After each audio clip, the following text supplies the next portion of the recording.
Hello and welcome back to Everybody Loves Raiken, our 5th edition live play that meets every Tuesday night. Last week, the party was finally able to go to the officer's dorm at the one large remaining inn on the mostly destroyed island of Storm Reef. This inn, called The World Over, is owned by a woman named Ruby.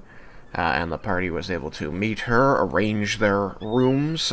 She explained how, she's getting payment out of the army, so they're going to have to begin paying her since Tatsuya's gone. And they were introduced to two officers, an orc woman who has been leading the physical training of the army, and an elven man who has been working as the bookie, the accountant for the army, and making sure that all of their logistics between money and food resources are squared away, and he's going to be continuing to work on that for them. The party discussed some things about training the army and about transporting the army magically, and then people began to turn in for the night, heading upstairs in the inn. Jebble, Laramendis, and Leah went outside to one of the places marked off on the map given to them by Thandros, where they can use their Mirage Arcane spells to create an area of land that mimics the terrain and climate of the mountains of Ebengard, where the army is going to be fighting the dragons before long. And so we will start there, as Laramendis had requested Leah's presence so that she could help him understand, as a person who has never been there, what the environment is like. So I expect this will be at least an interesting moment.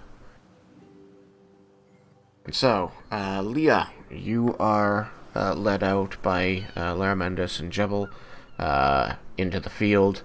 It's a good, 15-20 minute walk as they head away from the inn, through the rubble-strewn streets of what used to be a small city. You can see a hodgepodge of fallen and still standing buildings. You can see candle lights within the windows of several of the standing ones still, and now and again you catch glimpses of shadowed figures moving about inside, inhabitants of these buildings who are not part of the army, it would seem.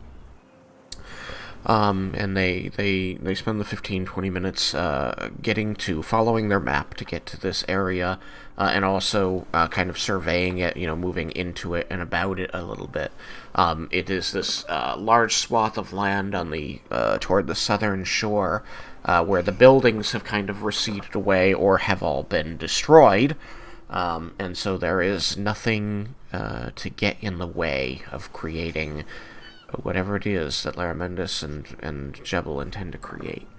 And so I imagine that there is some mounting concern in Leah at the prospect of whatever it is Laramendis is going to ask her.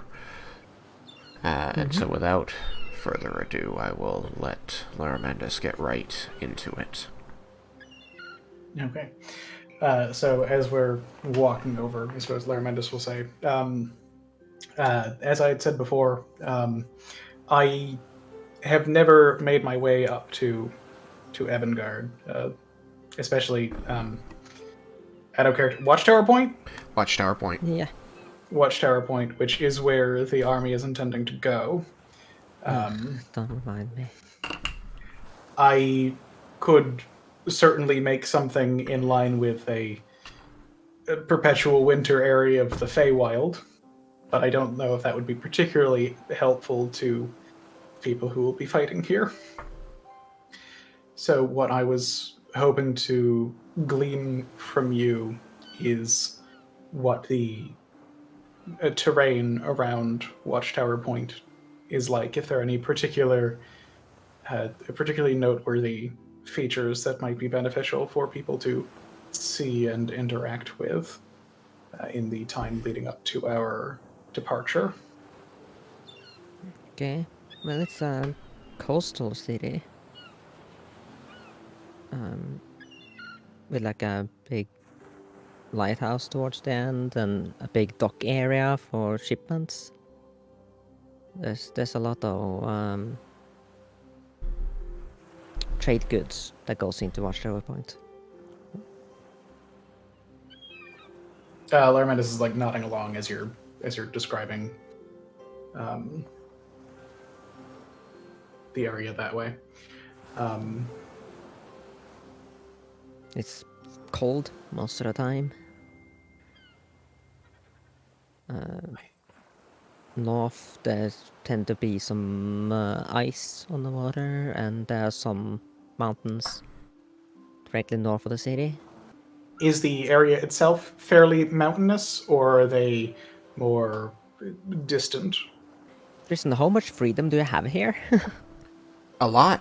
I mean, what I've written about Watchtower Point was mostly to describe the physical aspects of it, which is that it's like this rising peninsula, so it's got these sheer cliffs on either side. It's got a long slope leading up it, and that's on this long slope that the city is kind of built leading out to the end, which is where the rocky outcrop that the lighthouse is half naturally formed on. There are like buildings along the sides on the sheer cliffs, and all these like not scaffolding, but these stairways carved into the rock or hung in wood that attach to these cliffside houses that leads down to the dock area, which is spread all around the length and the end of the peninsula. That sounded bad. In any event, that's just the physical description. And yes, you're correct. It's all snowy. Anything else you want to say about it, totally up to you. But like, I hope that helps more than hurts to have that physical description. Yeah, it matches a lot what I was remembering. Yeah. Leo would say all that.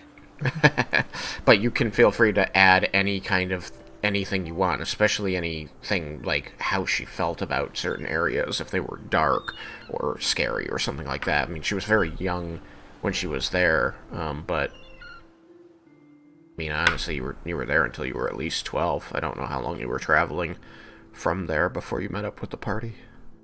Well, she was 12 when she left. Okay, I know that she met the party like less than a month before she turned 13. 14. Haven't she had 2 birthdays? No, just the one. Oh, okay. The party's only been together for like 3.5, maybe 4 months tops. Okay.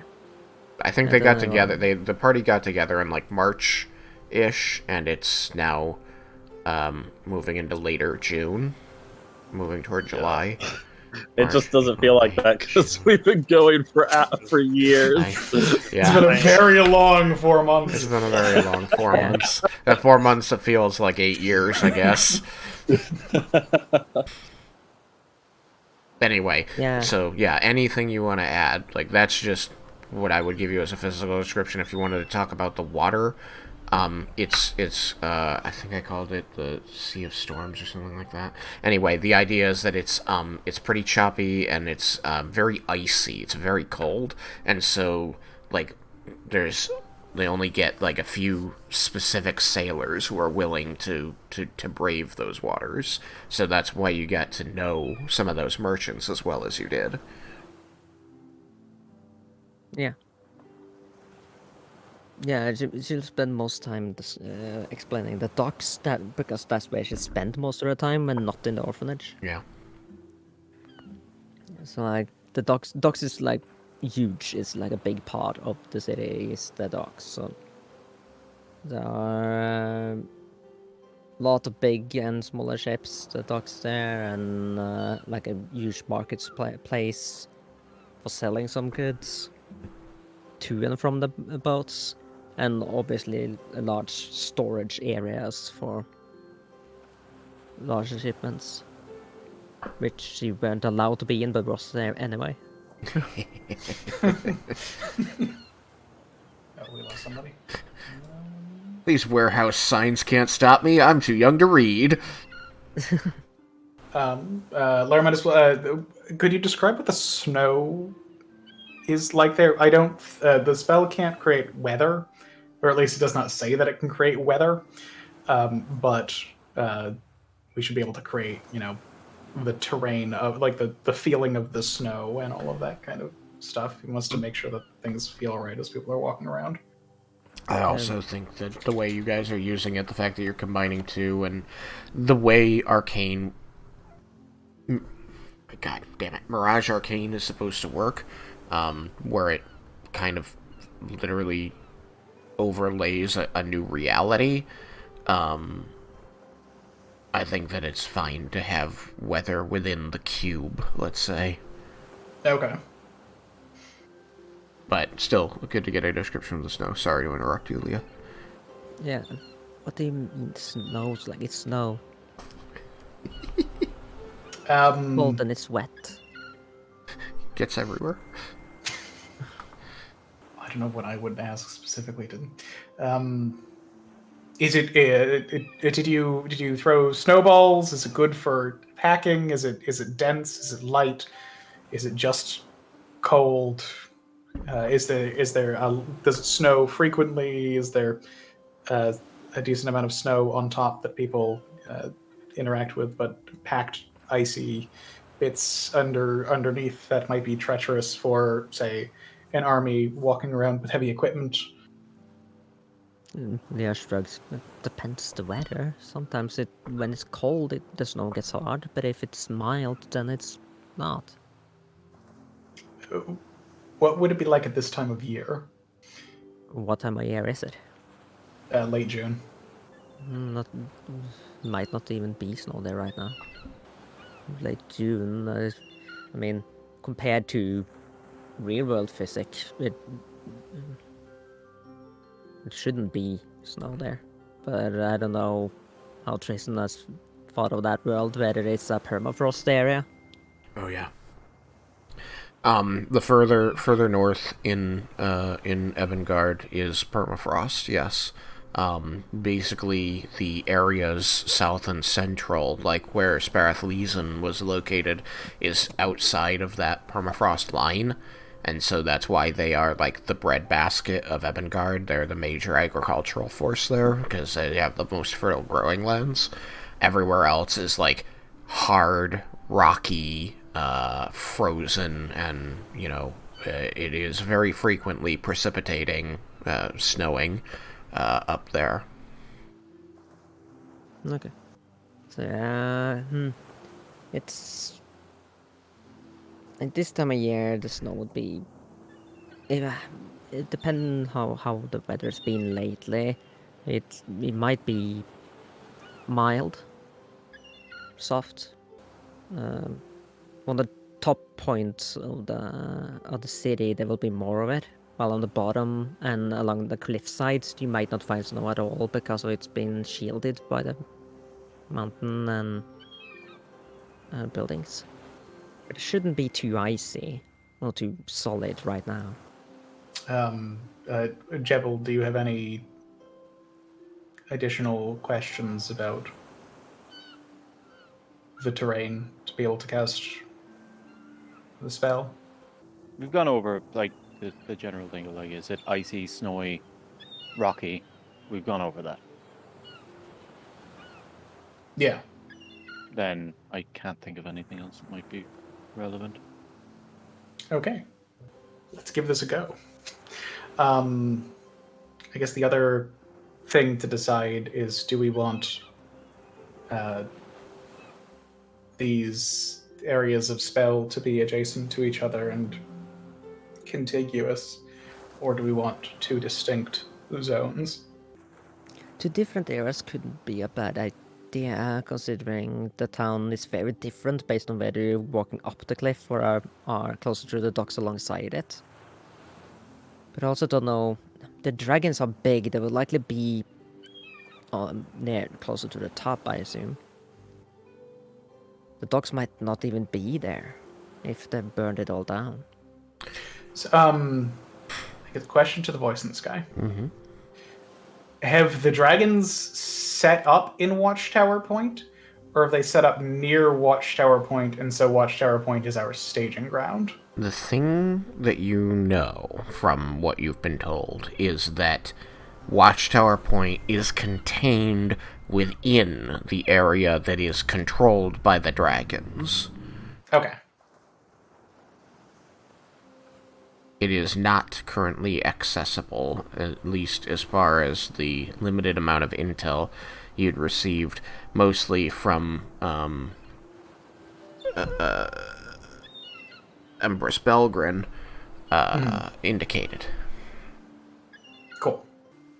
So in that case, I think it might be useful to have one spell that is an area of the city, so that we can, because presumably we will want to be setting up there, and so we need to be able to move around and deal with it.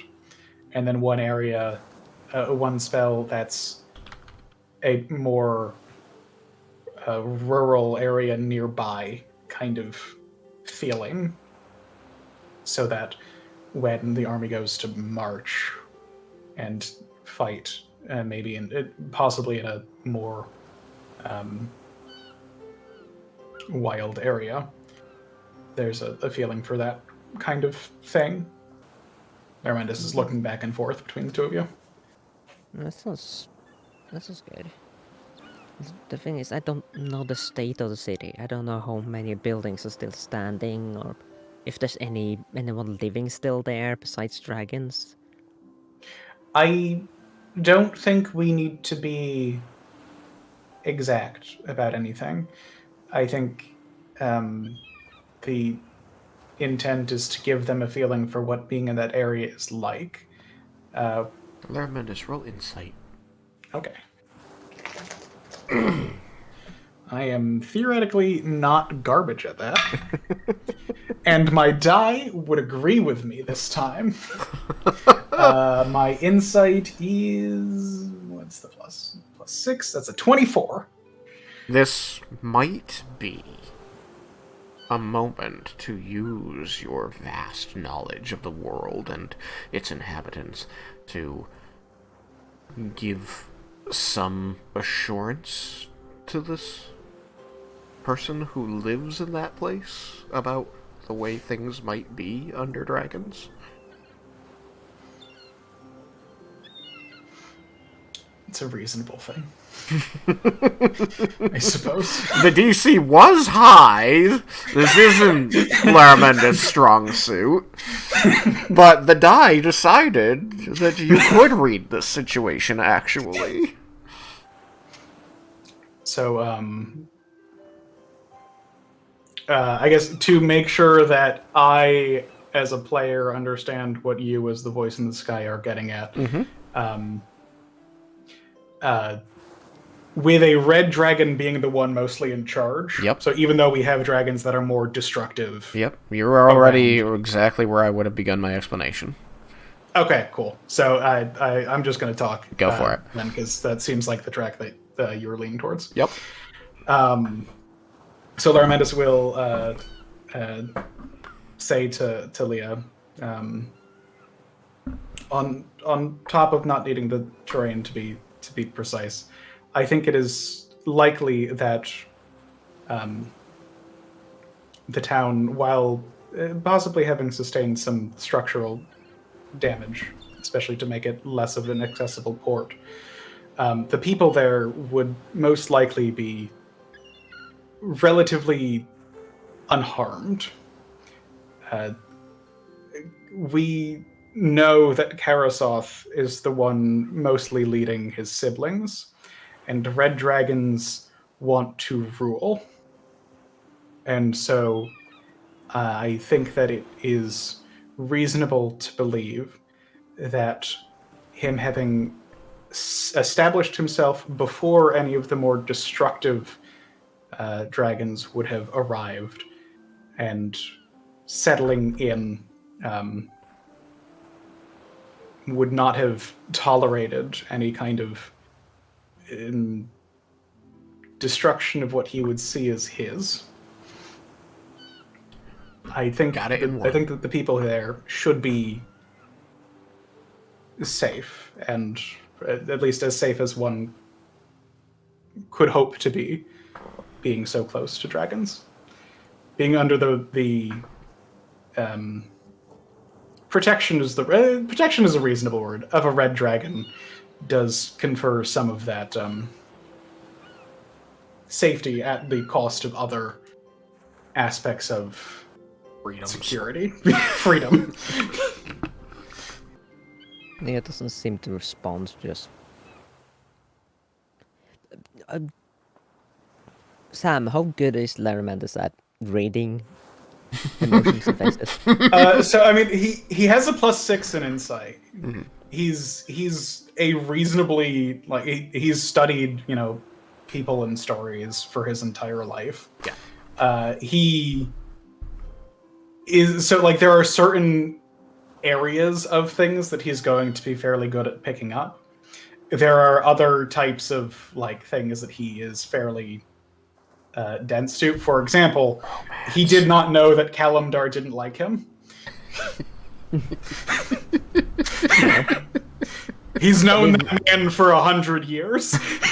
Should we roll a deception versus insight to see if you're capable at reading the else emotions right now? That sounds Sure. Let's pick a different die. That one is worse. That one is an 8. Total. I got 22, so That's different. she's stone faced. Yeah, no clue. She's in winter though, which means think that she she- looks like she did before. Pretty much, winter is just a normal hair color. Mm-hmm. She had been in winter as soon as we had gone to leave the inn, right? Yeah, so Okay. she hasn't changed that. Laramentis is probably You have so much experience with this, though. with Nalia. with Eladrin. Yeah. So I mean, I think that I think her not changing to spring Yeah. on the I'm sure that the people that you know are okay and we can help them be better. Yeah. Is concerning to him. Yeah, that's why I But- wanted to mention it. Okay. All I know, Raiken is fucked because of this, because he doesn't know what any of this means. He's gonna puberty change is her color weird. and he's just gonna be like Lara Mendes. She's pink now. She has beautiful hair. What do I do about it? Yeah, you're gonna be Raiken's Eldrin translator.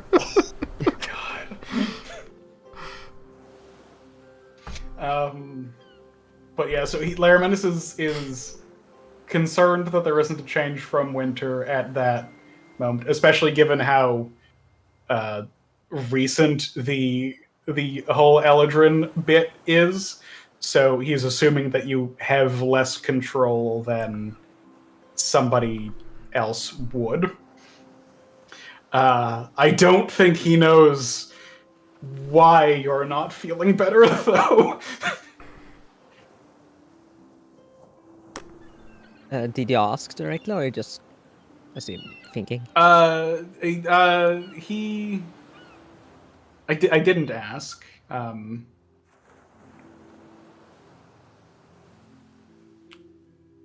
I suppose he'll be direct. He'll say, is there another aspect of their safety that is concerning to you? No, it's just my conflicting emotions about this whole thing. I didn't Out of like character, it this is- there. Don't know what I should feel.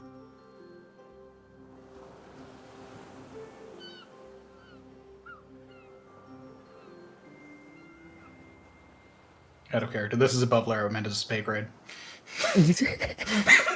He taught university.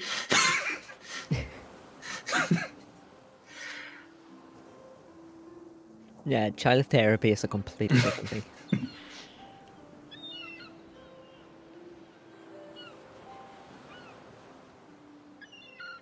Returning to where you grew up is difficult, especially after the life that you had lived and the life that you lived after you had left there. This is the past few months have been not entirely normal for someone of your age. Well, any of your ages, I suppose. Because again, to Lara Mendes, all of you are children. The oldest one of you is like 24, I think. Wow, really? We don't have anyone older than that besides Larry Mendes? Because I think the next oldest was Bruinor, and I think it was a large jump between Bruinor and the one after him, and you know. Yeah, I mean, Thunder was I think 21 because I was 21 when this game started. I just turned 30. But Right, yeah. I guess that's a problem with picking the same age as yourself, because Mhm. you grow way quicker than the character does. I never played a game before, and this is a long one. Yeah, Raiken's 24. Cool. In a good way. It's a long one in a good way. It is. I love it, but it is long. We've been doing Yeah, it for a long time. I'm just thinking about you 24 and you adopted a 14-year-old. Like, you're only 10 years older than her, dude. Yeah, it wasn't Raiken's smartest decision, but he had a good heart. Yeah. His heart was in the right place. If only he had a brain. It was in the right place at the wrong time. So I think Lara Mendes will say, but while we are going to spend at least some amount of time there, you are a different person than you were when you had been there before, and you have a much different support network. And he'll look at Jebble as he says that, and he'll look over towards the inn as he says that. And should we need to, we can always change our base of operations. And Larmendus will smile a bit. I think that we have that kind of power. He's again looking for like something out of Leah to like figure out if his rambling is in a proper direction or like. Well, she's doing the teen thing where she's avoiding eye contact and hugging herself, like stroking her left arm with her right. So tempted to just be like, you should talk to your father. You bastard. Someone needs to parent this child. Be like, sorry, I broke her. Here we go. She's your problem once again.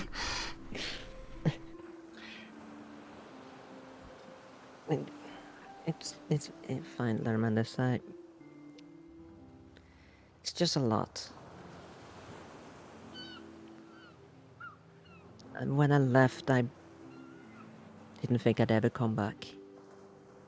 I didn't want to ever come back. And being with you guys has been enlightening. It's brought me a reason.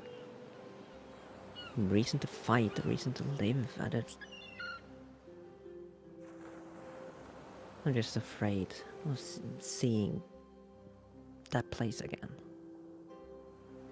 Regardless the state it's in. I was going to If ask. there's... Go ahead. I was going to ask if Lorelei was there, but I realized almost too late that she probably wouldn't have anything actually helpful to say, so I'm going to not do that. Laura's just like, buck up.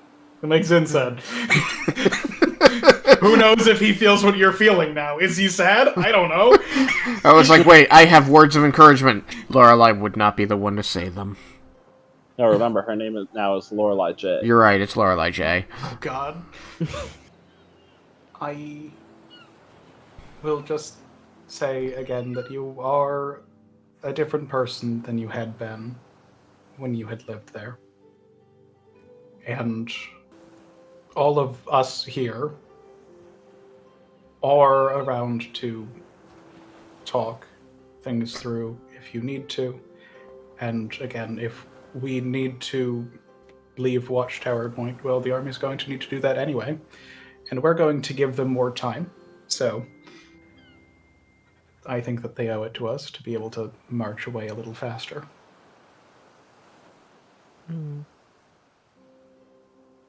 Do you have everything you need, or is there more I could add?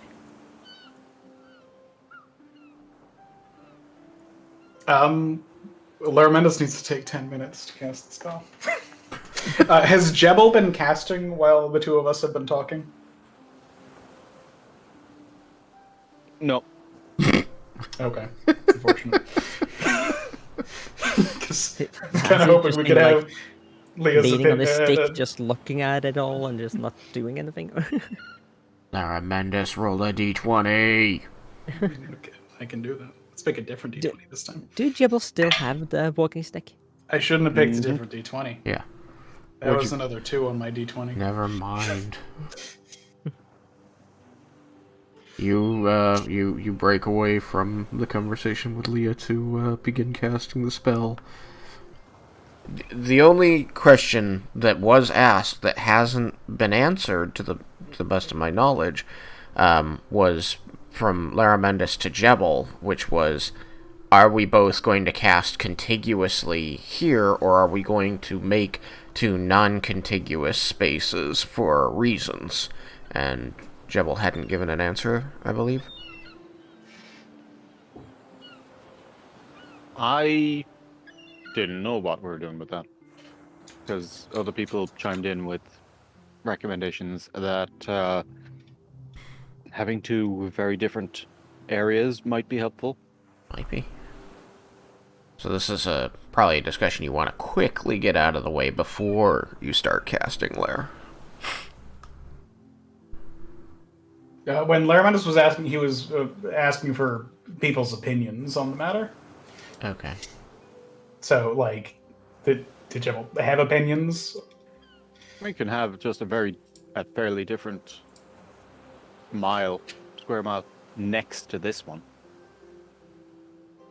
I think that there should be at least some amount of distance between them so that people don't wander from one into the next and become confused by the large difference in terrain and think it's a more natural feature of Ebengard.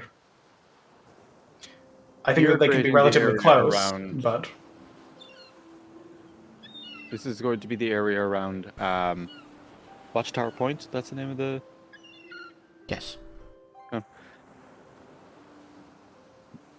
Perhaps the other one should just be kind of generic landscape.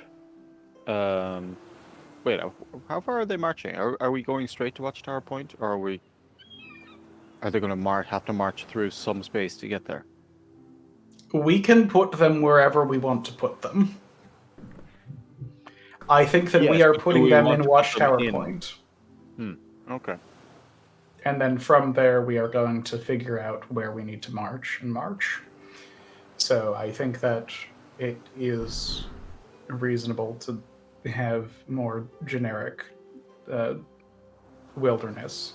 I will remind Laramentus that Watchtower Point is currently controlled by the dragons. It may even be the heart of their power, so if you land 3,000 people on the streets of this city, it may not be, but it could be directly in front of a bunch of dragons. Just so that you are making your decision as informed as possible. I think for the actual placement of where we'll end up going, Larry Mendes will do some scrying. So I think the current idea is that that's where we'll send them. Just because if I remember correctly, the army's plan was to sail to Watchtower Point, or no, we were sailing to the sea and then and then marching up to Watchtower Point. Yes, We weren't sailing to Watchtower Point. because you're on the inner sea now. The best you can do is sail to the southern border, or basically sail to that bit of land between the tip of the inner sea and the mountains, which is alternately Aspara or Thanandir, and then march up that way and then find a pass through the mountains. Okay. And it was the army from the Empire of the Four Queens that was sailing to Watchtower Point then? They were sailing. Well, they're basically doing the same thing. Okay. They're going but they're going to land at Shirkawa and march from there. Okay, cool. My question really was just, if we did a contiguous, it could be just generic landscape for a mile that you have to march through to get to here, and here is where the actual practice takes place. I mean, the point of the practice is that it's just experience in the terrain as a general sense. The marching through that first square mile is part of the practice. That's having the terrain available to fight in, to train in, is the point. But I just meant that having it contiguous means that there's no break in that practice, like the marching into formations in an area that is more resembling of where we're actually going to be, rather than marching for a mile through snow and then walking on grass and sand for about 20 minutes and then back into snow. If we want that to be, it's a matter of how we think that they're going to be, or how we want them to be using the area for training. Like, if the point is to march the whole way, then yes, they should be contiguous. I don't think that is unreasonable. We can do that. Okay, and I start casting. Very well. You both begin casting Mirage Arcane. In the, you spread apart so that you can better assess the areas that you're working on. I've just done this one spot here, but as you begin casting, Jebble, your area becomes kind of more flat, rolling hills covered in snow, ice, little streams and rivers, rocky ground, and as Lara Mendes begins casting, he begins thrusting up entire mountains and ranges, and this that long slope up the peninsular spike that is Watchtower Point. So I've just done this little representative area over here. Just a square of terrain with trees, ice, and then the rocky rise. But yeah, that goes on. His takes up 1 mile, yours takes up another mile, and they are connected in such a way as the army could practice forming ranks, marching together, carrying packs through the overland stuff, getting used to the cold, the slippery conditions, the snow, and I'm having like little cliff areas and all that just to make it difficult. Yeah, and then coming to Laramendis area, which is more sheer, which is more the peninsula of Watchtower Point itself, which is more mountainous altogether. But at the end of it, you've got a fairly convincing, very cold, snowy area. Leah, it's not Watchtower Point, but it definitely feels like a part of Ebengard. They got some of the shrubs here and there wrong. Like, you wouldn't see that kind of a plant growing here, at least not that time of year. The trees, you're like, they'd be thicker over, toward that side and thinner over here. More of this kind, but other than that, it's pretty good. There are definitely some Feywild plants, and Laramendus is one. Your description, your talk with Laramendus seems to have helped him and Jebble with this. Laramendus was quickly, thank you for your input. I think it will be extremely meaningful for the army. Jebble roll insight. Someone's gonna roll well. It's law of averages. It's gonna be today. Who knows? Right. So that's 20 plus 11 is 31. 31. Okay. You were here. You were thinking about how you were going to formulate your spell, but you were here for the whole conversation, listening to Leah's input about what the place should look like, and the follow-up to that, Leah distressing about going home and seeing this place that she left, and how being with the party has changed her since that time in her life. And you, as an empathetic person and having traveled with her, with this whole party, for quite some time by now, can recognize, a person who might benefit from some warmth, from some comfort. And you remember being in the Mendus's wagon in the Feywild, and how warm and friendly Laramendus' mother was, giving the whole party hugs, and everybody seeming just a bit happier after that.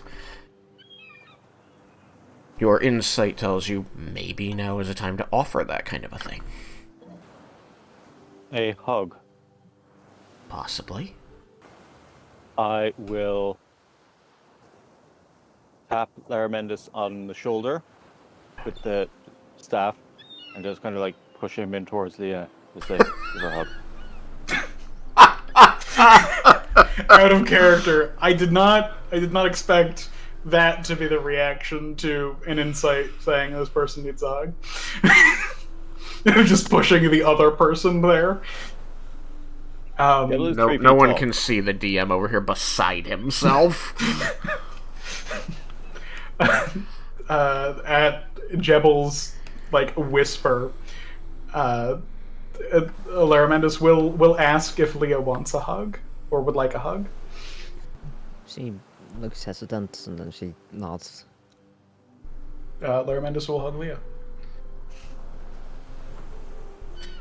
I think despite how uncomfortable he seemed, being in a position to ask, he's good at giving hugs, which evidenced by his family and everyone being very much more physical. Laramendus himself is generally not, but he knows his way around a hug.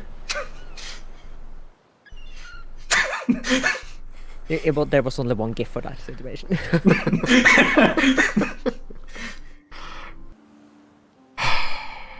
Amazing.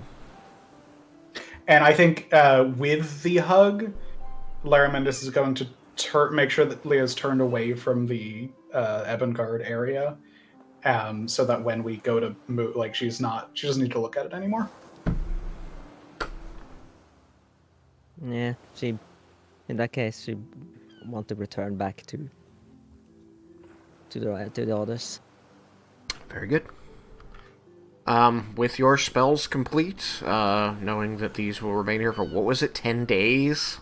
10 days. 10 days, and it's not even a concentration spell. Nope. It's great. Lovely.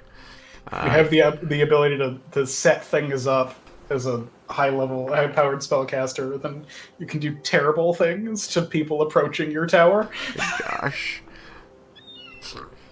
You have, the board is set for the army to train. you return through the dark and mostly quiet night. You still do have those nearly 3,000 people bivouacking not too far away, and they are, many of them are asleep at this time, but not all, obviously, and those people will probably be talking, sharing stories. You can hear laughter, and you can hear the crackle of fire, the smells of like cooking coffee or meat, kind of wafting gently toward you. It's not so close that you feel like you're in it, but you can tell what they're doing. Returning to the world over in. As you return to the building, unsurprisingly, you don't see any of your friends. It's been almost an hour, honestly, given all the walking, the talking, the work that you did, and the walking back. It's been about an hour. You come back. You see, unsurprisingly, that your group is completely left the table here. There's really just a few officers still, what's the word? Nursing mugs of different beverage. You do get that distinctive smell of Brumdoran coffee. You kind of, you feel like you can recognize the particular brew of the coffee house you frequent with Nalia. It's too late in the day. Tomorrow morning, though. Tomorrow morning. But as you come back in, you can see that Ruby is speaking with another person behind the bar, and she looks over as the door clatters behind you, and she says, "Ah, there you are. Well, your friends have turned in." She places a key on the counter. So this will get you through the door up there. It's just up the stairs to the left, down the hall about a halfway, and it's on your left again. It's number 5. I'm going to turn in my own self, but if you should need anything, Tav here is going to be up for the next few hours. Thank you very much. Of course. Sleep well. You too. You too. As you head past, you, like the others, notice the hand-and-a-half sword glinting in the low candlelight here as it gently sways back and forth against the tapestry behind it, hanging on the wall, seeming almost, but not really, out of place here. We head upstairs. It's okay. Raiken's the only one who's going to actually talk about it. Long as Talk to someone her about it. I mean, she also wanted to go to bed. Lerman isn't going to keep her up. Nope. Oh no. It's fine. It's fine. Distribute. Distribute. Distribute. There we go. Being that it's been a bit over an hour, since you guys kind of collectively left the table, I imagine that several of you are asleep by this time, though that isn't required. But you all select beds, and you can turn in, but please, if you have anything to say to your returning friends as they come in the door, spark up a light to make sure that if there's not enough, and then begin probably noisefully doffing whatever they don't want to wear into the bed. Shall I just assume that at least Yukikaze and Raiken are just passed out? I'm passed out. Yes. Okay. What about the new Dragonborn? Are you going to follow suit with the other Dragonborn? I didn't want to test it, but yeah. Very well. It's a great Dragonborn trait. Does Laramendus notice a distinct lack of Cyrus? No, he seems to be sleeping in the bed. Okay. But this weird you get a weird vibe. You find yourself having to do a double take, and as you look back at the bed, you realize that there is not, the brown hair and golden scales of Cyrus there, but the odd keratin tip of a giant fingernail. You realize that what is under the covers, very nearly Cyrus-shaped, is a giant disembodied hand giving you the middle finger. The last knuckle of that middle finger poking up past the blanket and resting on the pillow. Nice. That's unpleasant, and I would like it to not be there. It pops into confetti, and you hear those party noisemakers as it does so, and the blanket just slowly deflates down flat again. Almost as if in response to your wish. Don't waste a wish on that.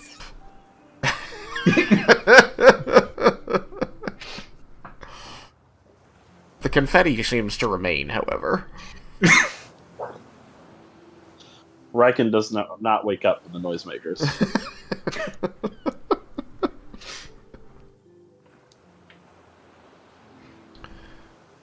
It seems like everybody's asleep.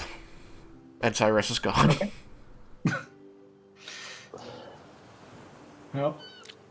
Well, everyone What but else is Vendor, new? I think. That noise is bound to have woken Vendor up. But everyone else is asleep. Yukikaze just snored at the exact same moment. Right near Vendar, so Vendar just heard the snore. Yeah, nobody seems to respond to it. Yeah. So you climb into your respective beds and get your respective rests. Yeah, Leah is trying out the new way of resting. Yes. You do as Lorelei J told you. You face the wall and glare at it as though it offended you for 15 seconds. 4 hours later, you look away. Yeah, no, that Borster just lays down and looks up in the ceiling instead. The ceiling did not offend you, but it will one day. And you're just waiting. You know what's going to happen. After the appropriate amount of time, 8 hours, or 7, I suppose, the rest of the party begins to wake up. All of you may have the benefits of a long rest, Including exhaustion. including reducing any exhaustion you might have by 1 point. Then good news, I'm now at exhaustion 1. Woo! That is better than exhaustion too. I am going to deal with spell-related shifting around Tristan after the fact, probably. Okay. Well, just because I need to prepare more spells. And stuff indeed. Like that. Just as you're kind of, I mean, as the rest of the party around you begins to liven up, I imagine that you did your spell preparations after 4 hours. I'm gonna do the I'm gonna manage my list after the session. You begin to hear the respective, the yawning, the stretching, the all right, I'm awake of people, rolling over as the room doesn't really lighten. Unfortunately, you're in an interior room, and there are not candles, there are not windows, excuse me, there are candles. These do seem to come up automatically. You imagine that there's some kind of enchantment upon them that makes them light automatically when the sun comes up. Neat. And you begin to hear these. There's, it's almost like that of somebody kind of stretching out, getting ready to roll off the bed. Doesn't stop, and you kind of hear this constant, and you realize it's a warble. And I don't know, I'm comfortable with that. there seems to be this glowing portal has opened inside the room. That morphs into the warble of the energy as it hums gently in the corner, and you are very certain that that has not been there the last 4 hours. As you begin to rise, Vendar, you're going to feel this weight as Lord Squeakers the Third, I guess now, leaps from your chest. You know, you see him arc through the air, hit the floor, and run up to the portal, and he begins sniffing at it and chittering.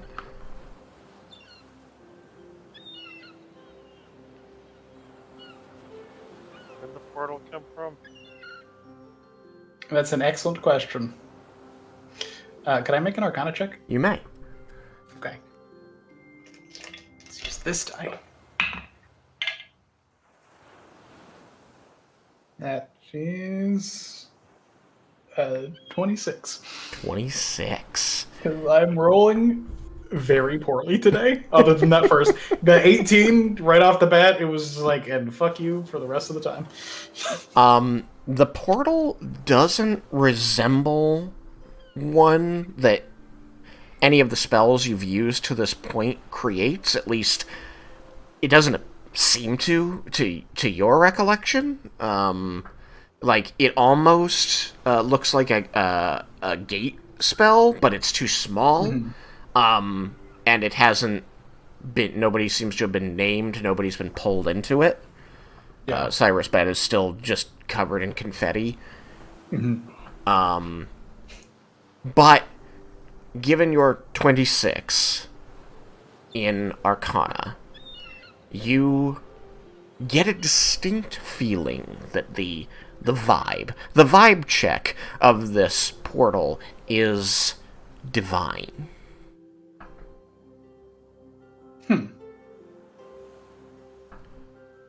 And The divine portal. Lord Squeakers, sniffing at this gateway in your room and chittering, you hear him, Vendar, as he says, I think I know this smell. I think it smells like Avandra. Yeah.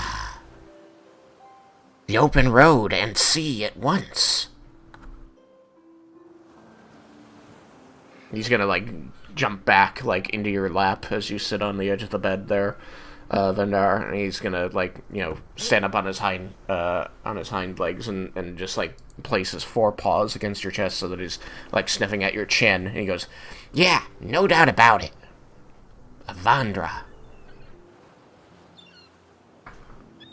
Well, why is there a portal from Avandra in her bedroom? I don't know. We can hear your talking to, you don't. Are you telepathically talking to, or are you just speaking and we just can only hear one half of the conversation? I can only hear one half. Okay, cool. So you say, why is there a portal from Avandra here in our room? I suppose Avandra makes as much sense as anyone for a divine portal. I don't think anyone here has done anything to warrant her attention. That's what Religion I check? don't know much about. One more time, Leah. I just said that's one of the gods I don't know much about, as he was rolling religion, so... It's one of the guys, but isn't Avandra the one that you have most closely associated with? Oh, was that all right? She's the goddess of travel and fortunes. Yeah, okay. Yeah, then that gets scratch that. Okay, I just wanted to make sure. Just at least that for gods. That's that was the god. There's a lot of gods to keep track of. Yeah, there's a couple. Not nearly as bad as Forgotten Realms, though, I have learned. They've got 47. It's too many gods. My 11 seems quite reasonable by comparison. Anyway, religion check there, Lar? Yeah. So, like Laramentis said, I don't think any of us have done anything in particular to warrant her attention like this. He's like looking around at everyone, most of whom are sleeping while rolling this religion check. No, That's they're a not fucking sleeping. They're all awake. 4 on a die. Oh, they're all awake. Okay, that's a 4 on die, which with religion makes it an 18. 18 on God, I die. can't roll for shit. If Yukikaze's awake, he's gonna just be looking like he has a dumb face and rubbing his eyes. Oh, so normal Tuesday. But yes, you are awake. Everyone is awake. Actually, it is at that point that you notice that Satharis is not in bed. I think that I did not know that Sultharis was supposed to be with us.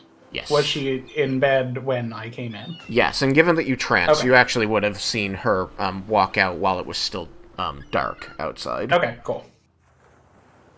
And not return.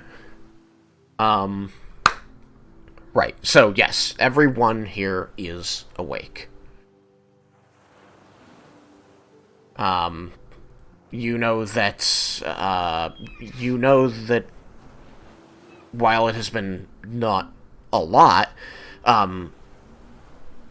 Leah has mentioned an appreciation of Avandra in the past. I think you even have a symbol for her that you picked up at some point.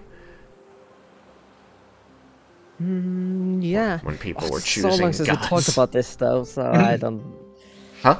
remember well, but Yeah, it was around the time Cyrus decided that he wanted to, like, very actively worship Corellin that Leah started questioning, like, I've never really thought about it, but is there a god that, like, that I would offer prayers to, if I needed to? And you had determined that Avandra was someone you could kind of relate to, that your life was kind of a long journey and a lot of luck was involved, so she just kind of fit. yeah. But then, she spent more time now spreading the word as entire Mel to even think about all that.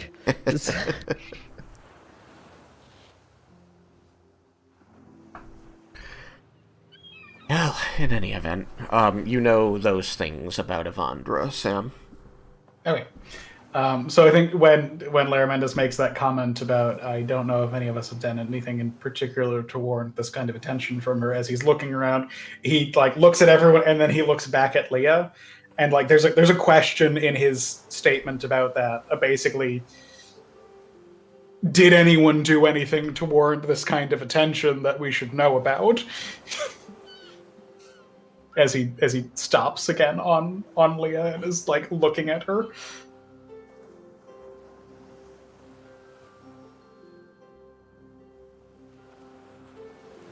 But don't look at me. That I didn't make this portal.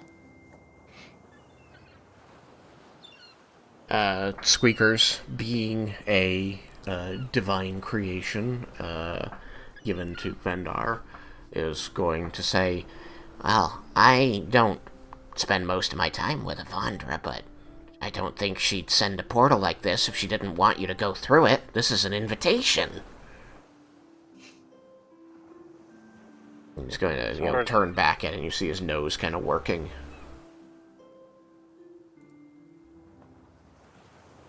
Squeaker says we should go through the portal. He says Evandra's inviting us.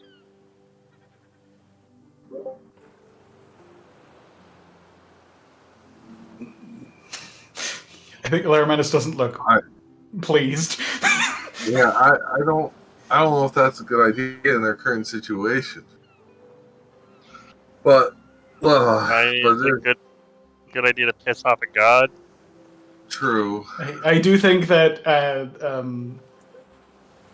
displeasing the goddess of luck before our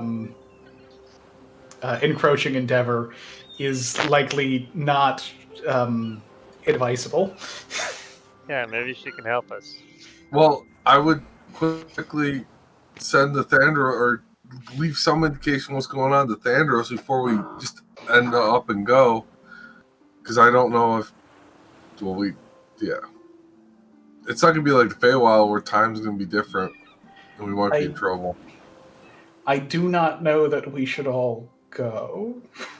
You sense a sudden shift in the energy of the room, and you see the portal kind of flow a little bit. It seems to become a little less solid. Mr. Arcana, you get the distinct feeling this means that portal's not going to last. You use it or you lose it. Okay. That portal is going to be disappearing soon. I do not think you, Yukikaze, should go. Given your responsibility with the army. Out of character, I don't want to split the party.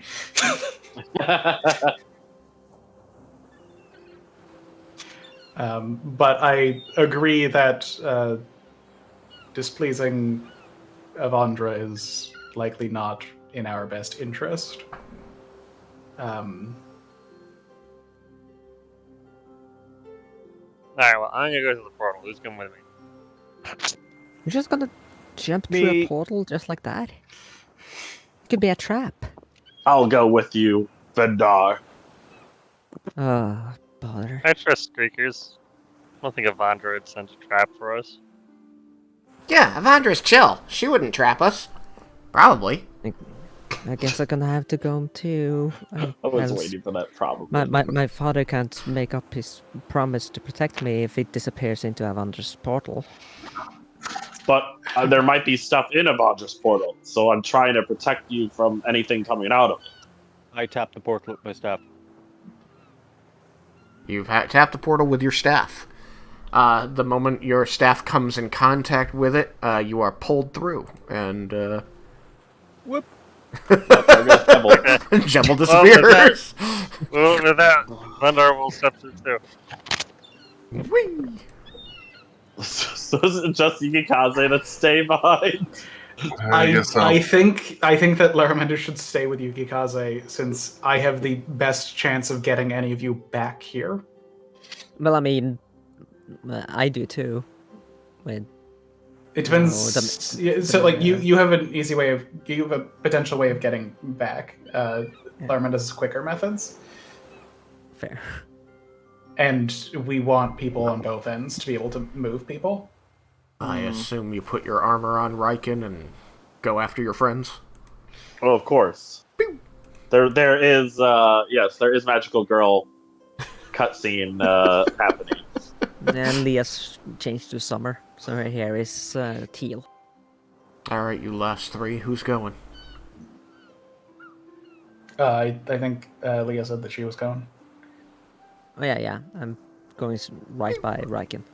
And while Sam really wants to go, I think that Laramentis intends to stay with Yukikaze, because I think that Yukikaze going is a bad idea for our army. And I think that having Laramentis around is more helpful to Yukikaze than it is to the rest of the party. I see.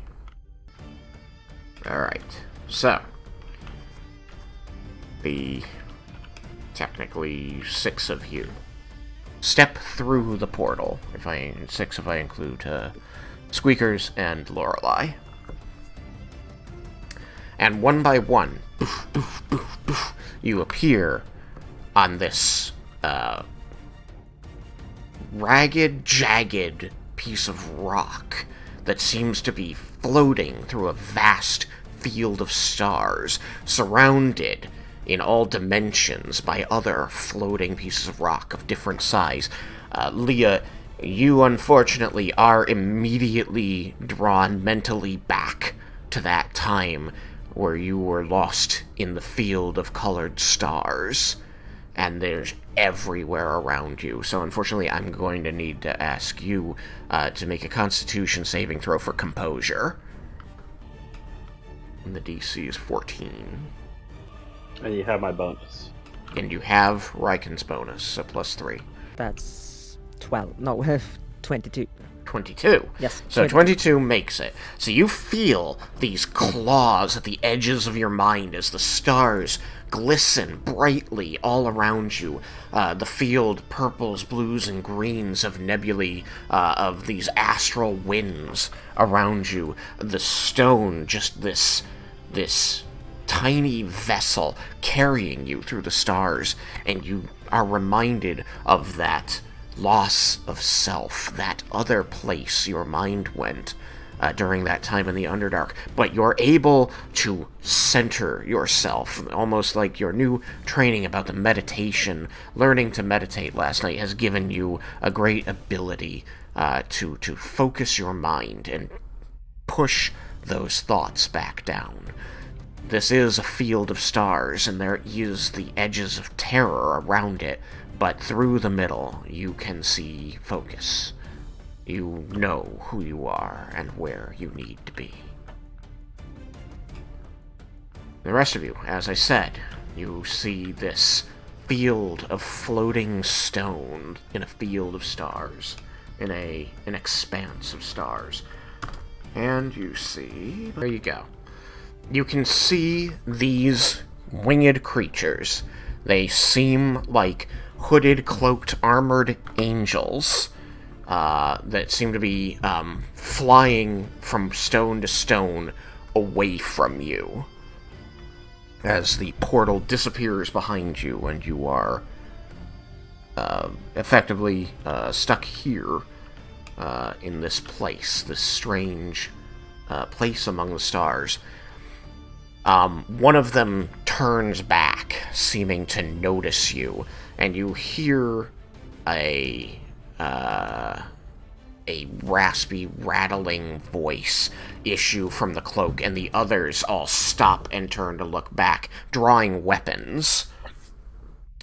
You notice that the one furthest away, the one up here, the others all draw swords and shield. That one seems to be holding a bow. And Vendar, your perception is 27 passively? Oh, wait. Not higher than that. 28? It's 29. 29. Okay. With a passive 29. With a passive perception of 29, you realize that the bow, the lead angel, the one furthest away from you as they seem to be moving away, is holding, appears to be the Guinator. Hey, that's my bow! Roll initiative. Oh god, no, we're gonna get gooified. Weapons. You can all make a religion check. God damn it, Raiken. Gonna make a Minecraft check. I'm at 20 on the religion check. Okay. I got a 12. I got a nat That's 20 as well. 21. So 21, a 12. What'd you get, Leah? It wasn't nat 20, so I'm just gonna check my religion. So 21. Two 21s and a 12. 11. We both have +1 on religion. Jebble. We're not religious people. 11. 11. So with an average 16.2 on this check, you guys, all of you, are aware that this portal, supposedly from Avandra, has transported you to the Astral Sea. Wonder if my other shit's here. I'm gonna throw electric glycerin on this.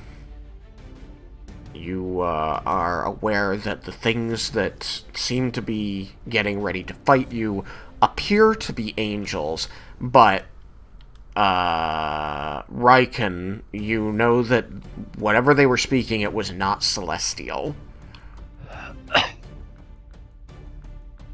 Not speaking celestials, so I'm not sure if they're angels.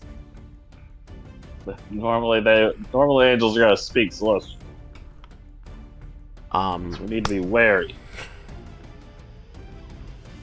One thing that you are all immediately aware of as you draw your weapons, preparing to fight these guys that seem to not want you here, is that you, like, as you yank weapons from your belt or wherever you're keeping them, twist your body to grab something off your back or in a pouch, you feel yourself kind of lift momentarily off the ground with the motion and then settle slowly back down, as though the gravity here is extremely low.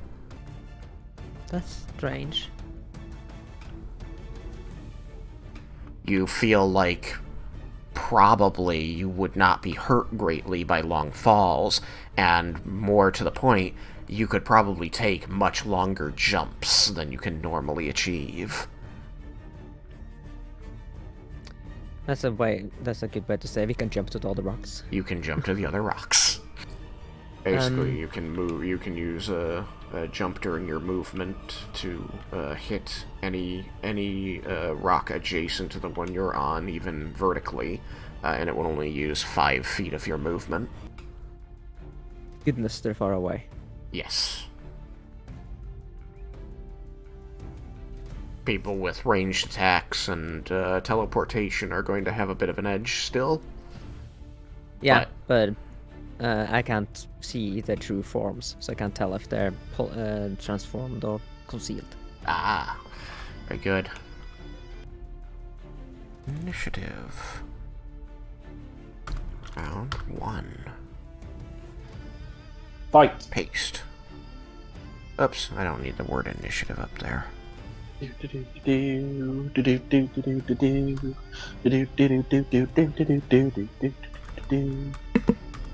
the dice be ever in your favor.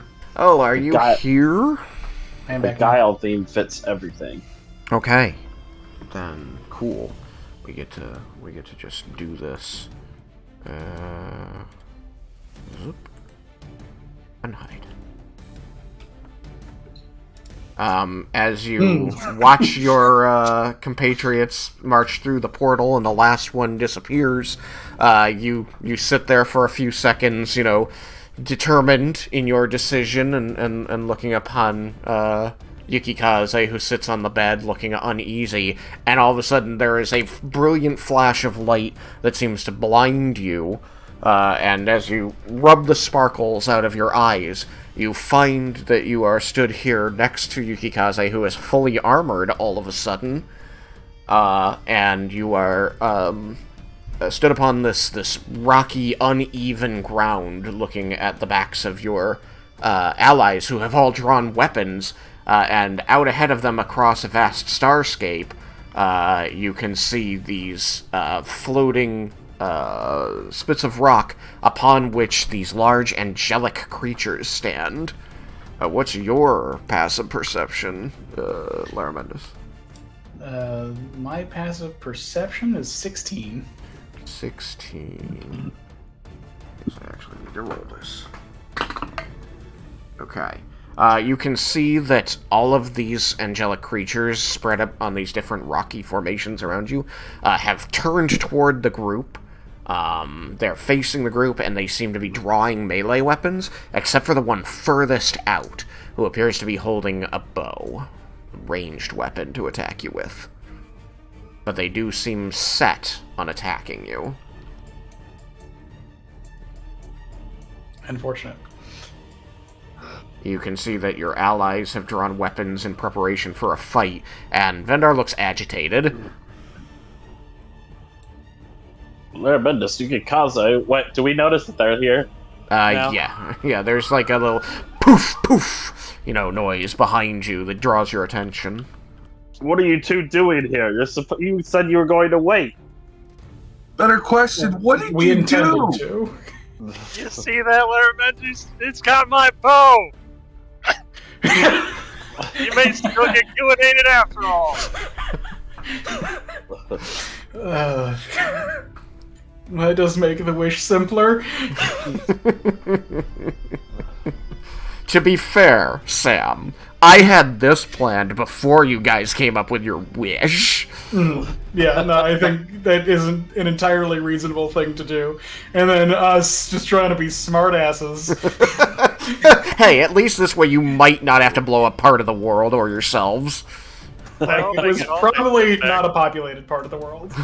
Likely. Yeah, 98% chance. There's it's a lot totally of fine. world that is unpopulated. It's true. You know, like if you throw a dart, Yeah, you might probably not hit. It depends on what side of the world is facing you when you throw the dart. yeah, we just gotta wait until the right moment. See? Nothing but ocean. Nobody to be bothered out there. Why are all these whales dead? Oh, right. I'm getting an angry sending from a Melora. God, what's the name of the Tritons? The Tritons. You have broken the peace between land and sea. The tree is forfeit. Yukikaze and Laramendes, you should roll some initiative and tell me what it is so that I can add you in. I will attempt to. You know, let it not be said that I am anything but inconsistent. That is a 9. A my initiative. 9. Lovely, you beat Leah. Yeah. You failed to beat Raiken, though, so that's kind of sad. Pretty lost. And Yuki? Yuki is 18. Nice. The Grimace realm. Are they gonna start throwing shakes at us? Yeah, Purple shake? you're all going to freaking just That's what the die. Goinator is shooting. God, you wish. That's what 18. you're turning us into. There we go. Okay. Okay. Right, we got a half hour. Let's get this started. Vendar, you are first. As I've said, I'll repeat it for Laramendes since he wasn't here. Yuki, hopefully you were already listening, but if not, let's repeat it for you as well. As soon as you appear here, you feel this lightness about your body. They tell you, you can see these enemies, and you go to, ready your weapon, and you feel like even just shifting your body to grab the weapon from your belt, your back, wherever it is you keep it when it's not in your hand, you find that your body is lifted up off the stones momentarily, and you just hover there for a second before slowly, gently settling back down, giving you the sense that this place has extraordinarily low gravity. What this means mechanically is that you can pick any adjacent rock up, down, in between, as long as it's the closest, as long as it's there isn't one between it and the one you're on, and you can jump there using only 5 feet of movement. So the big ass one that's above us, could we jump to that one? The one that's directly above you, yes. 5 feet of movement. Now where's the the rocks one reminds above? me of Oreos, because the clouds in the middle. Yeah, I tried to, get a sense of the depth here so that I could, make it feel like things were in motion, and so I did a fog layer, and it only came up around the edges of the very bottom ones. Didn't, fog things the way I thought it would. I'm leaving it. It looks kind of cool, though. Yeah, I get it. so a couple of them have halos. Or Oreos. Fillings. Yeah. We got indeed. Alright, Vendar. What would you like to do? Where would you like to go?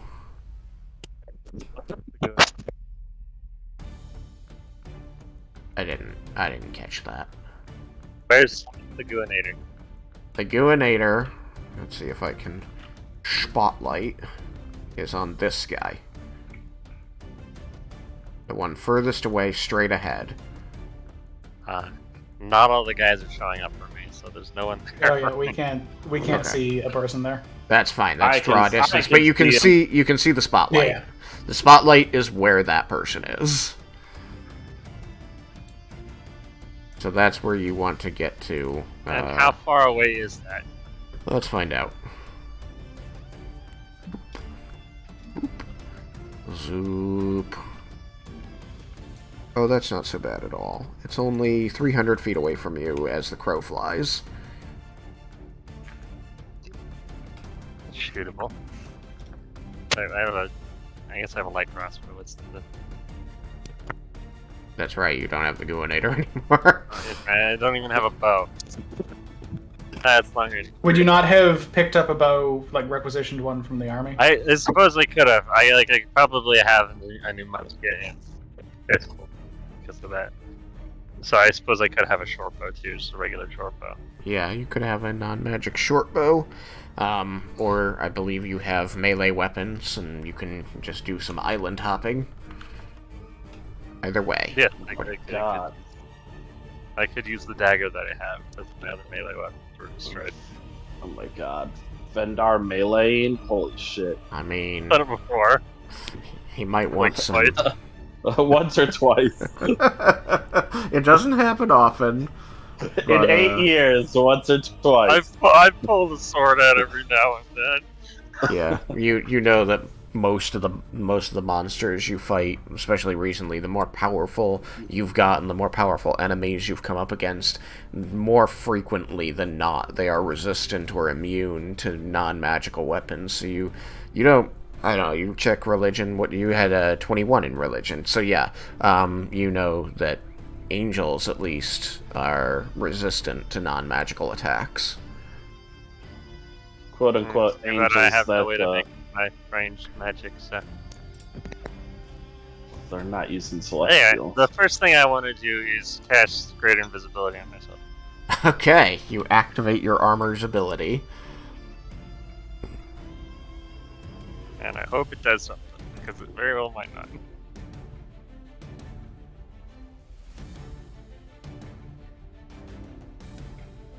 Alright, now... color your base, I guess. GM tools, base color, what kind of stands out? Vendar, what are you using again? I'm using my armor, the spell, the Greater Invisibility spell that I have in my armor. What weapons, though, are you... What weapons? I have, I guess I have short bow, or... I mean, what's the difference between a short bow and a light crossbow? Is it I just believe it's D8 the damage, yeah. I think the light crossbow does a D8. Yeah, and can I shoot the light crossbow return, or does it have a reload time? It has a reload, but I think the reload, Reload means you can't, if you have multiple attacks and a Yeah. single attack action, you Right, can't so like do it'd that be way. worth So it like you to can a do, ranger who can fire 3 times in a thing Yeah. or whatever. yeah. But it'd be fine for me to only fire 1 shot at a time anything. Yeah. So. Derek is I guess- reminding you that you have a +1 dagger from Cyrus. Yeah, I know. I got it, but I'd have to get in close to use that, so I'm not going to use it the first No, time. no, why would an invisible I mean, person want to do that? I mean, I'll probably use it, but Yeah, that's kind of why I was I couldn't. using I'd have to get to anyone first, Oh, and I right, want to get that's to what I Guanator. should do. Leave. But it costs my action to cast the Greater Invisibility, right? So. Alright, just bing, boom, bing, boom. Bop, bang, bing, bang. Boom. How are we doing the movement? Like I said, if you jump up to another place, we're just gonna say that's 5 feet, so whenever you land, you're gonna land as close to the edge as you can, then you have your normal movement from there. So a person with move speed 30 has 25 feet left on that thing, and you can jump again because it only costs 5 feet of movement. Alright, so it'd be 5, 10, and then from here it'd be another 5 to here. Angels, Yuki, Jebble, 15, another angel, 25, 30. Lar, Leah, Raiken was before Lar. Okay, that should be good for the moment until I name these. Rename.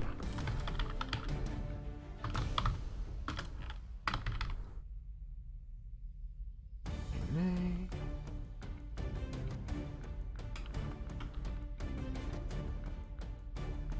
I can make you. Rename.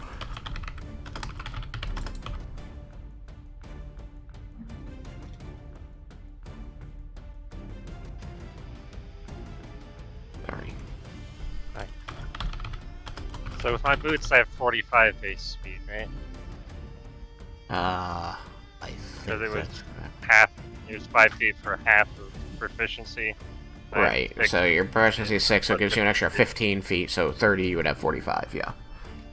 Right, and then I can dash because of my. Yep.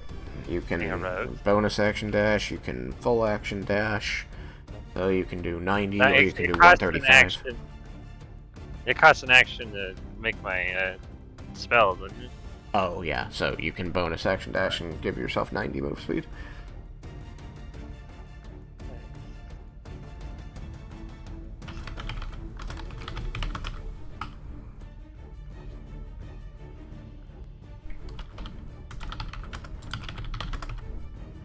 Then 75 over here.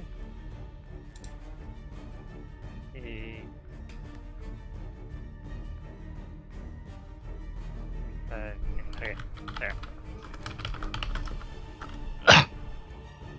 I sure hope they can't see invisibility. We're gonna find out, aren't we? Yep, Okay. I'll be dead. You're thinking. So, this is a line between you and the guy with the bow. As you can see, it passes through the rock, which means that you're not able to get a bead on him from that position. I'll even put it on his highest point. Nope, that didn't do what I wanted it to do. Go on his head, please. Can it be not shit? Nope.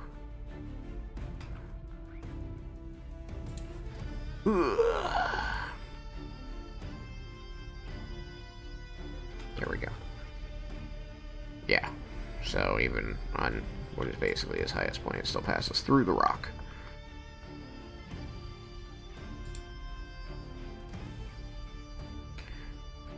Which is only to say, you know, from...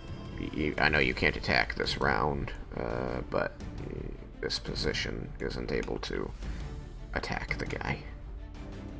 Mm-hmm. But that was some good jumping.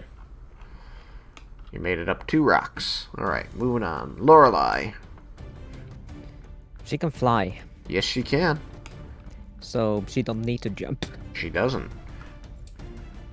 She's going invisible, Okay. and she's going to fly as far as she can. Okay. Towards the closest, but I don't know which one is the closest. If it's like, Might be this one. Oops, not M, L. This one over here, I think. yeah, I think. Yeah, Yeah, that it's makes definitely sense. it's between That's the- those two. So that whichever. one also got a line of sight to me, so Yeah. that one is. I mean, both of them do. But Yeah.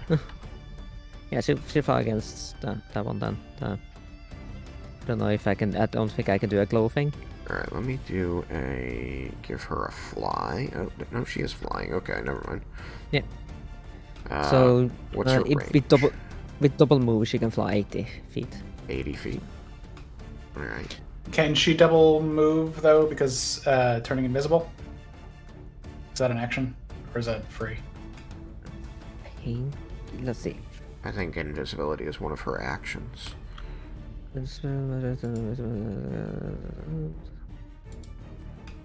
It's listed an action and doesn't specify otherwise, so yeah, it's an action. Yeah. In that case, you can only move 40 feet. Okay. So there's your line to that guy. You can move 40 feet. You have control over, right?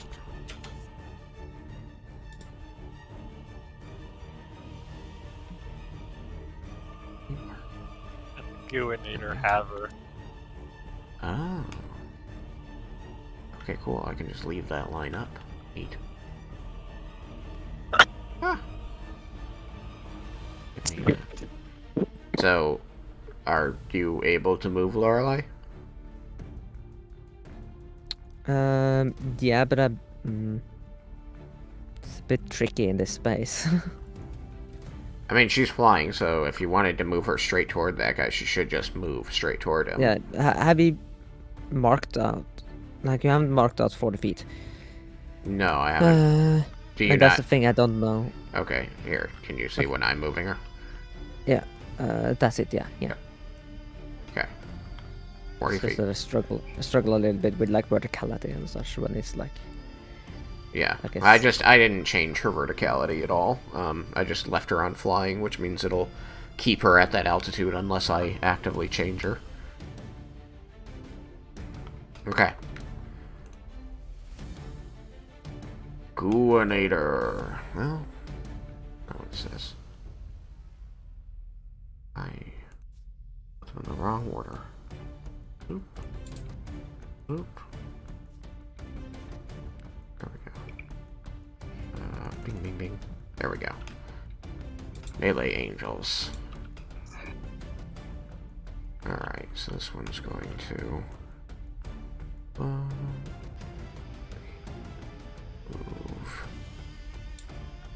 1, 2, 3, 4.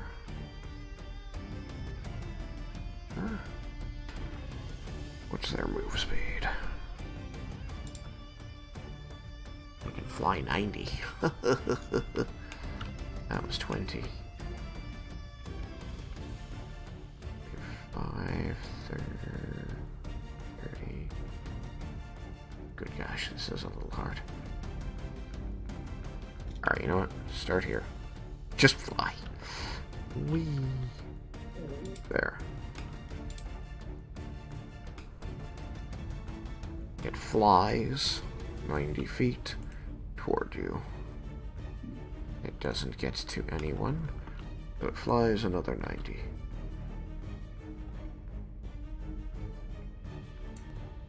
To here. I don't like that. It's okay, it's right next to Raiken. That's fine. There we go. I like that more than I did before. You sort of ignore Coraline. She is invisible, so Hopefully that means it can't see the hopefully that door. bodes well. Yeah. And Actually, why bother with going? This guy's melee. Zoop. Double move. Boop. Goes there.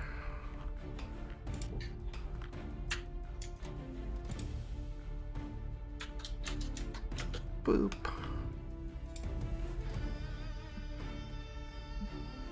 Boop. And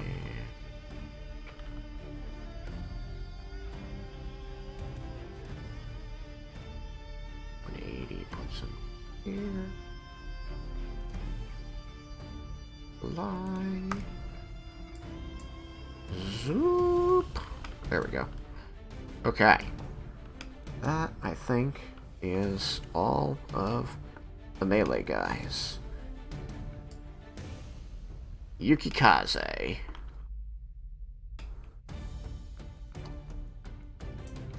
Alright, so what I'm gonna do is. You said I appeared already all the way equipped. Is that being drawn weapons too? Or weapons equipped?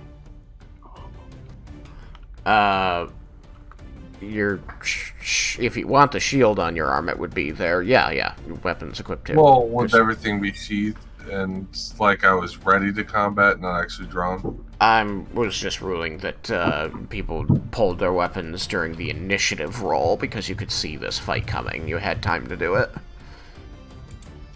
So everybody is ready for this going in.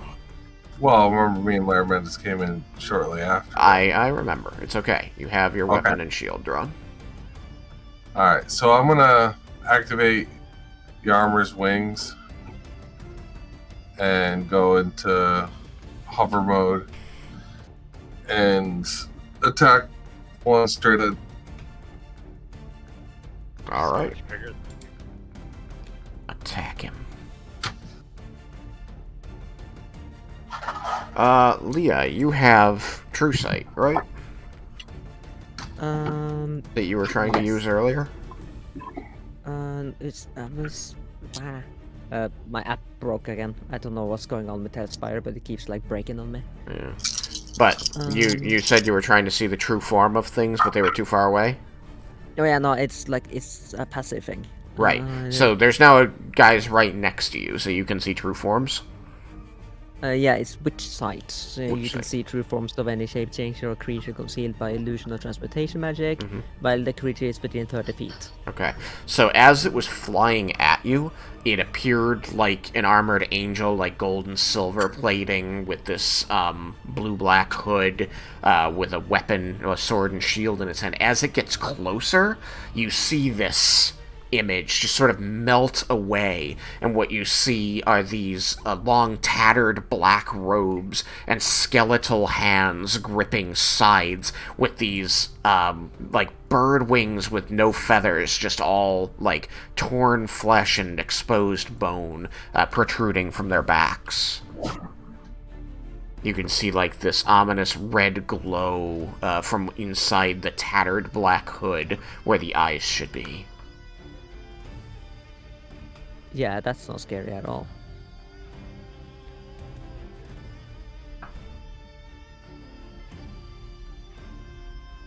What in the... It put me... When I logged in again, it put me back in the cabin. Yeah, because that's the map of... That's the load map. I can just set the map to here. Boards.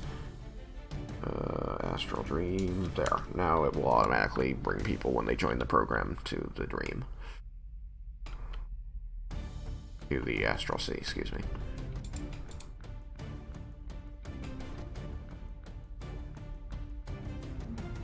So, Yuki, you were attacking? Yes. First hit, 27. 27. That'll hit. 11 plus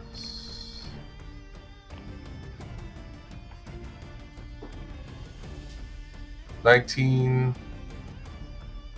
magical slashing. Wait, hold on. 3. Oh, whoops. Yeah, it's just 11 magical slashing. 11 magical slashing. I don't know why I had an extra number. Alright. So that's the first hit.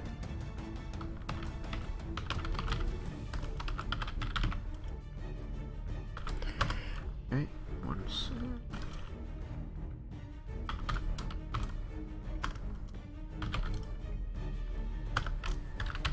It was 11 magical slashing. Alright, it does not seem to be resistant to that. So Okay. it takes the full damage. Alright, and I will make another attack of 29. 29 will hit. That's 12 magical slashing.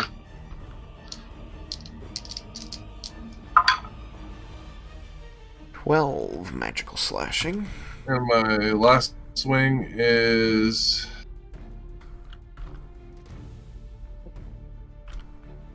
21. 21 will hit. And that will be 14 magical slashing. 14 magical slashing. Lovely. Alright, and I'm keeping it simple for now, so it'll pass it. Okay. You didn't want to use any maneuvers? Nope, because this is just the beginning. Okay.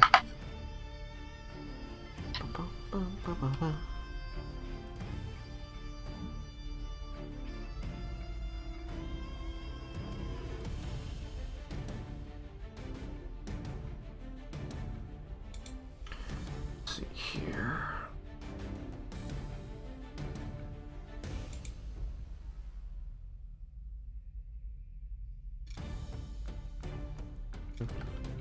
Oops, what's going on? There we go.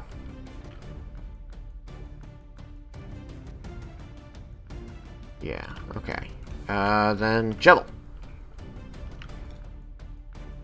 That is me. Where am I? Wait, is this guy right on top of us now? 2 of them are, yeah. Oh, great.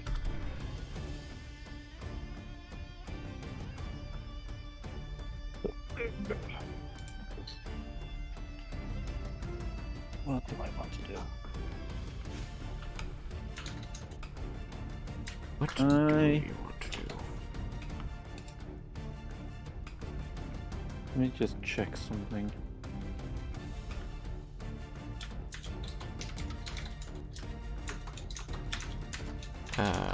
I didn't notice that. While you're checking that, Malachi, could you roll me 3 more d20s and tell me if any of them are nat 20s?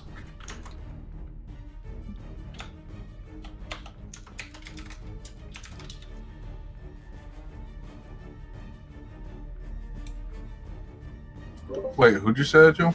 You. 3 d20s, tell me if any are nat 20s.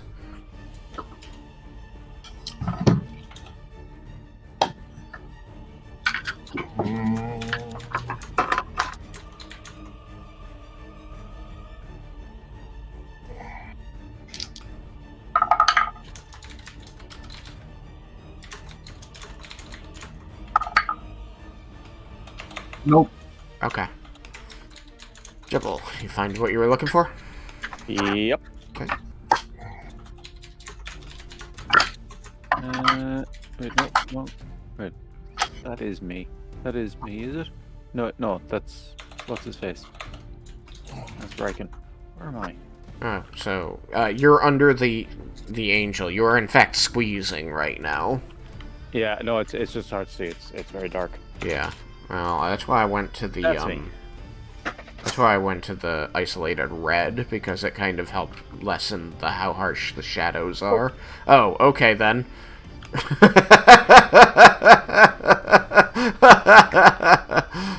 Just make everybody squeezing, why don't you? Alright, let's just whoop. Cool. These guys are a lot bigger than I thought they would be. Tower over Yuki. Raiken.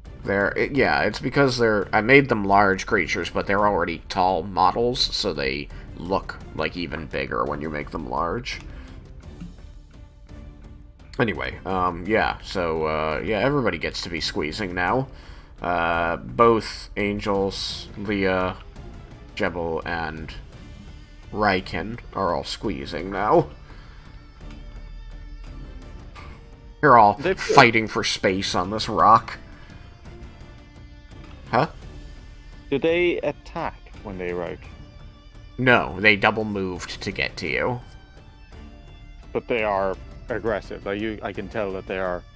They drew weapons, something was said in a language no one understood, and then they flew straight at you. So I would say, yeah, they seem pretty hostile. And then Yukikaze just laid into one of them with his sword. So if they hadn't been, they probably are now.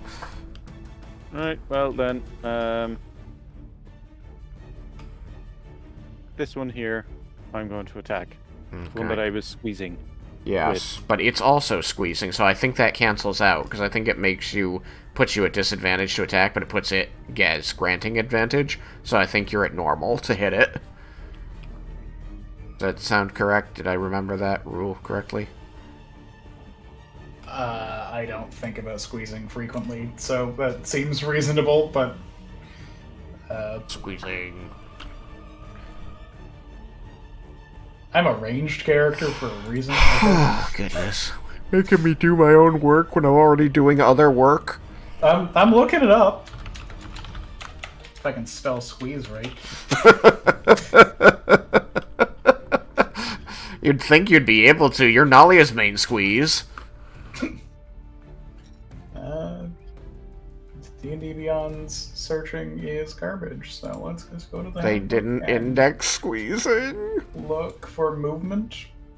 And Is it under movement? Is it under... What's the other thing?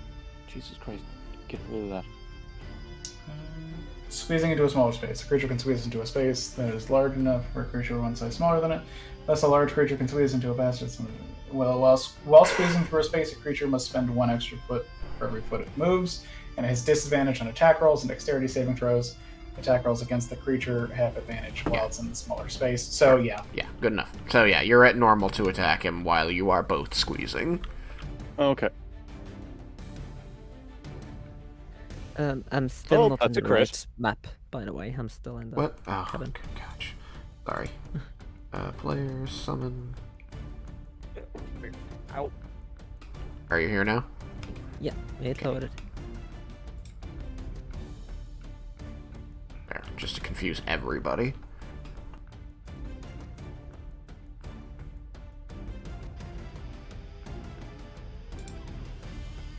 Alright, so rolling attacks at normal.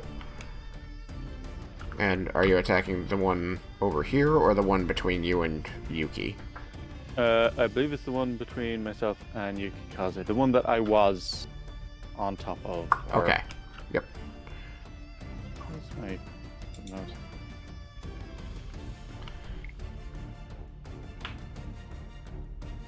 This one. Yep. Second row. Ooh, that's nice. Aha. Excellent. That is 10, 18. 30 magical bludgeoning. 30 magical bludgeoning damage. Okay, yeah, it's not resistant to that. Oh, now I know why that internet window was open. It was important. There we go. Look at that. Okay, that puts it there, which means it's that. Okay, so it's not bloodied. That was a good hit. You get more than one slime attack, right? Yeah. Okay, swing again. That is...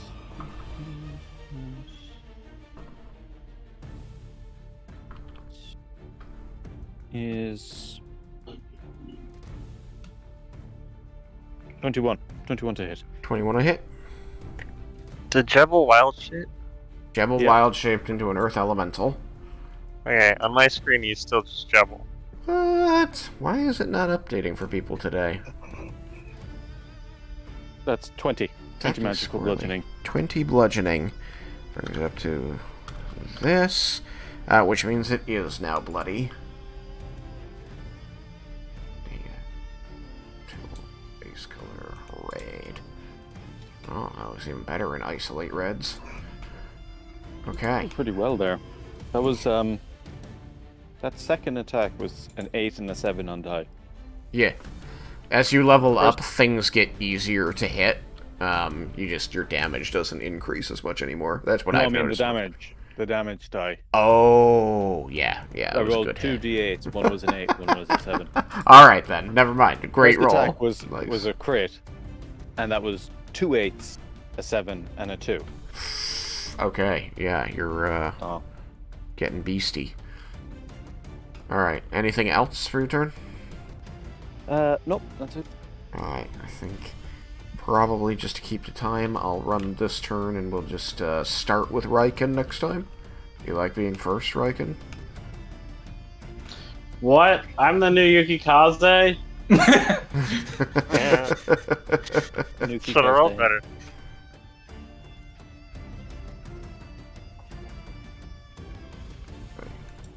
What is the distance from here to here?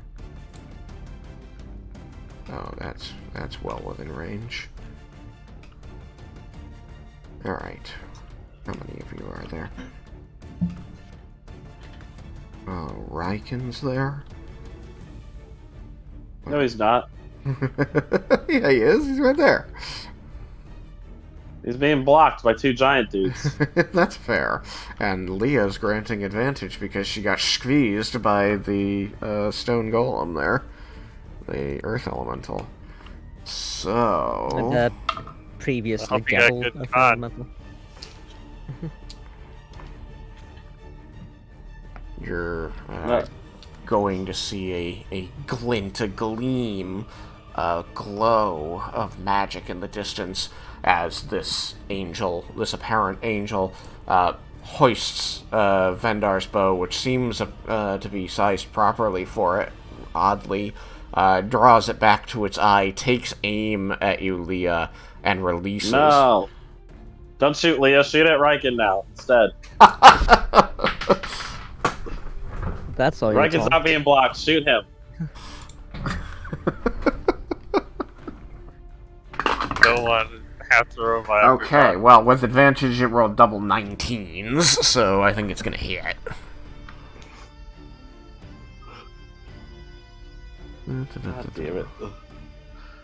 It's The one time I don't put Death Ward on her. What were you Hey, thinking, use up Dad? my poison.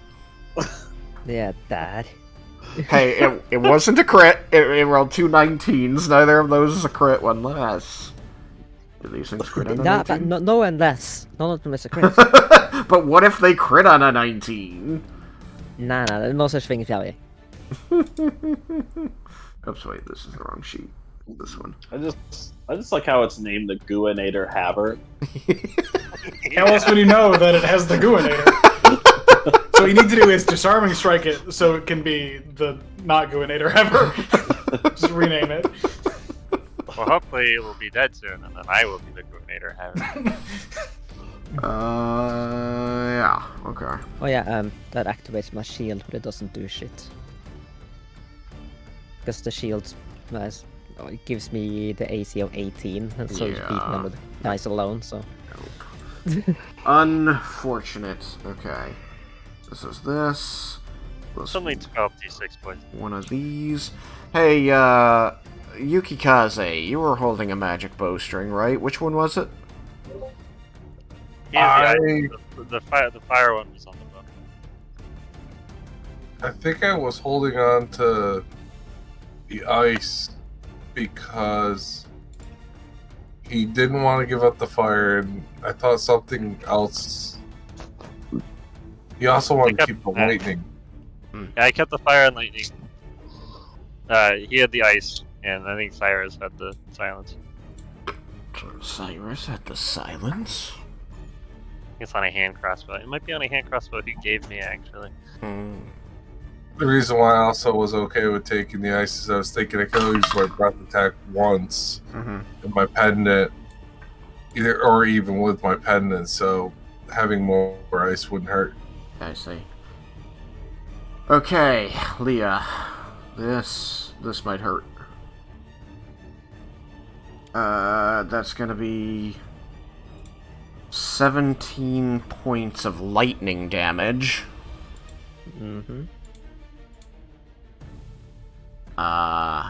And then it's going to be 18 points of necrotic damage. Is this one attack, or is it multiple? One attack. Basically, it released and a bolt of purple lightning shot across the field and struck you as you were kind of like trying to keep from falling off the edge of this rock as all of a sudden Jebble turned huge and you're surrounded by these giant angels. These giant Grim Reapers, really. Huh? But it didn't use purple worm poison? I've not gotten there yet. The necrotic in addition to the poison. Yes, they as a base feature, whatever weapon they're holding deals additional necrotic damage. Oh, okay. Yeah, fighting angels or these Grim Reaper guys not a great not a good time. So that was 17 and 18. Do you have any resistance, either lightning or necrotic? Nope. Okay, so full damage on that. And then I need you to make a Constitution saving throw. The DC is 19. Ooh. I get Raiken's bonus, right? Yes, you get a +3. See, Raiken would be. I'm gonna need that, because I'm not good at combat.